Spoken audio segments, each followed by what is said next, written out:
E aí, tudo bem? Vinícius Cardoso, do Mundo dos Bancos, para mais um vídeo. Vinícius, o Santander não está fazendo Pix. O que pode ser isso? Devo me preocupar?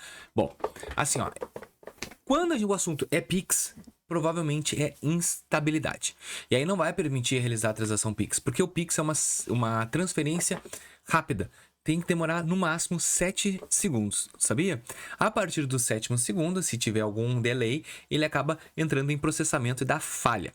Então assim, ó, é muito simples de tu entender se tá dando falha ou não. Primeira coisa que eu digo para te fazer, se tu tá usando o 3G, tenta trocar para um Wi-Fi, que às vezes pode ser a conexão que tu tá ali estabilizada, pode estar com algum problema. Segundo, confere se teu app tá atualizado. Cara, às vezes o app não estando atualizado dá problema também na questão do Pix, tá? Ele sofreu por uma atualização, tu não atualizou e ele fica dando aquele bloqueio que tu não consegue avançar. Terceira coisa que eu te digo, dá uma olhada, tá? Na data e hora do teu celular. Vê se está no automático. Porque tu não pode colocar na hora manual. Tem que ser automático porque a hora vem da internet. E como o Pix é uma transferência simultânea e tem esse tempo que eu te falei de 7 segundos, é fundamental tá tudo bem alinhado.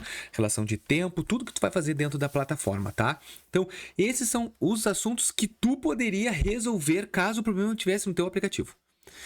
Tá com problema no Banco Central? Até 1h30 é o prazo que o Pix tem que retomar. Como é uma transferência que muitas pessoas utilizam, o fato de estar fora do ar, isso dá um problema gigante. Então, é sempre prioridade quando tá com problema. O Santander tá passando por uma instabilidade. Cara, aí não vai ser só Pix, vai ser todas as plataformas do Santander vai estar com um problema e aí tu vai ter que aguardar. Quando o problema tá só no Santander, ó, até em 3 horas já deve estar tudo pronto. Quando o problema é Banco Central, 1h30. Só que às vezes pode estar com problema no outro banco que tu vai fazer a transferência. Então faz o seguinte, antes de tu fazer tudo isso, tenta fazer um Pix de 1 centavo para outro banco, vê se vai. Não, Vinícius, não foi, continua o mesmo problema e eu não consigo fazer. Então, aí é aguardar ou fazer esses procedimentos que eu te falei no início do vídeo.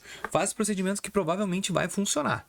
Se não funcionar, o negócio é aguardar. E não te preocupa que o Santander não é um banco. Ah, tá sempre dando problema. Cara, Nubank dá problema. Todos os outros bancos dão esse mesmo problema, tá bom?